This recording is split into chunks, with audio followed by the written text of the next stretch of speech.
Hello दोस्तों, book summary Arvind में आपका फिर से स्वागत है। अगर आप हमेशा अमीर रहना चाहते हैं तो आपको लायबिलिटीज़ और एसेट्स के बीच में छोटे से अंतर को समझना होगा।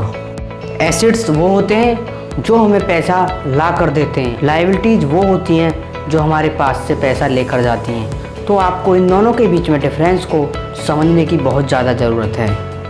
अगर आप हमेशा अमीर रहना चाहते हैं तो आपको एसेट्स की तरफ ज़्यादा ध्यान देना होगा और लायबिलिटीज़ की तरफ जाने वाले पैसे को कम करना होगा। अब हम बात करते हैं लायबिलिटीज़ और एसेट्स होते क्या हैं। लायबिलिटीज़ मतलब जो हमारे पास से पैसे को लेकर जा रही हैं, जैसे कोई मोबाइल ख़रीदना, शॉपिंग करना, गाड़ी लेना या दोस्तों के साथ पार्टी करना, दूर दूर घूमने जाना, ऐसी चीज़ जो हमारे पास से पैसे को ले जा रही हैं, ये सभी लायबिलिटीज़ होती हैं। इसको आपको कम करना होगा। और अब बात करते हैं हम एसेट्स के ऊपर।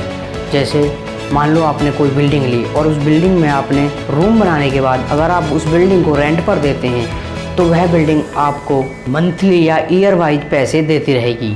तो आपको ऐसी चीज़ों पर ध्यान देना है जहाँ पर पैसा लगाने से आपके पास पैसा आए। अगर आप वहाँ पर हों तो भी पैसे आएँ और ना हो तो भी पैसे आएँ।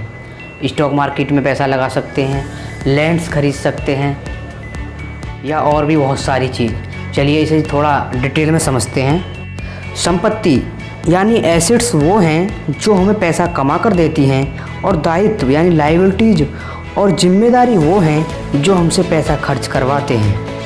हमेशा अमीर रहने वाले लेसन को रॉबर्ट टी कियोसाकी ने बड़े ही साफ शब्दों में रिच डैड पुअर डैड के माध्यम से समझाया है। रॉबर्ट टी कियोसाकी कहते हैं कि उनके रिच डैड बातों को सिंपल तरीके से समझने और समझाने में विश्वास रखते थे। उन्होंने बच्चों से कहा कि अकाउंटिंग में अंक यानी नंबर इम्पोर्टेंट नहीं है, इम्पोर्टेंट तो वो बात है जो नंबर और अंक बता रहे हैं। ये ठीक लेटर्स की तरह है या शब्दों की तरह है। जैसे शब्द या वर्ड्स इम्पोर्टेंट नहीं होते, इम्पोर्टेंट वो बात होती है जो वो शब्द कह रहे हैं, जो वो शब्द बताना चाहते हैं। कई लोग पढ़ते हैं पर बहुत ज़्यादा समझ नहीं पाते। अब ये रीडिंग की एक प्रॉब्लम हो सकती है जिसे एक छोटा एग्जाम्पल लेकर समझा जा सकता है। जैसे मान लो आपके घर में कभी मोबाइल आया हो या टीवी आया हो और उसी के साथ एक इंस्ट्रक्शन बुक भी आती है। कभी आपने उस इंस्ट्रक्शन बुक को पढ़ा है? मैं ये गारंटी के साथ कह सकता हूँ कि बहुत सारे लोगों को उसे पढ़ने के बाद भी कुछ समझ नहीं आएगा और ऐसा लगेगा कि वो दुनिया का सबसे मुश्किल काम है। ठीक वैसे ही अंकों के साथ है। अगर आप अमीर बनना चाहते हैं तो आपको अंकों को पढ़ना और समझना आना चाहिए। रॉबर्ट टी कियोसाकी कहते हैं कि अपने रिच डैड से यह बात उन्होंने हज़ारों बार सुनी थी और ये भी सुना कि अमीर लोग संपत्ति इकट्ठा करते हैं जबकि गरीब और मिडिल क्लास लोग दायित्व इकट्ठा करते हैं यानी लायबिलिटीज इकट्ठा करते हैं। सवाल यह आता है, जब कोई अच्छी नौकरी कर रहा है, अच्छी सैलरी उठा रहा है, फिर भी उसके पास पैसे की तंगी क्यों होती है? रॉबर्ट टी कियोसाकी के रिच डैड कहते हैं कि पैसे की तंगी की असली वजह होती है कि लोग संपत्ति और दायित्व के बीच यानी एसेट्स और लायबिलिटीज के बीच अंतर नहीं कर पाते।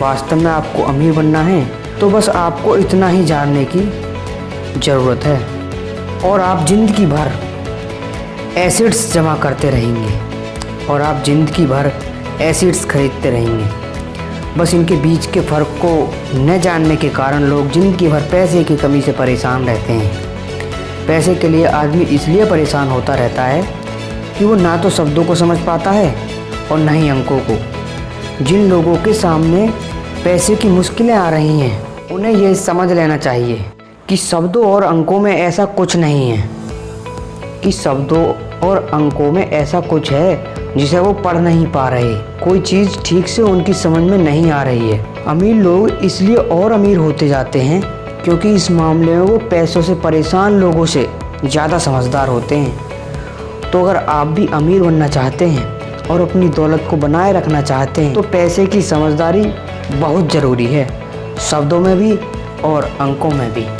और अगर आप हमारे चैनल पर नए हैं तो चैनल को सब्सक्राइब करें, बेल आइकन को प्रेस करें और घंटी के बटन पर क्लिक करना न भूलें। Thanks for watching.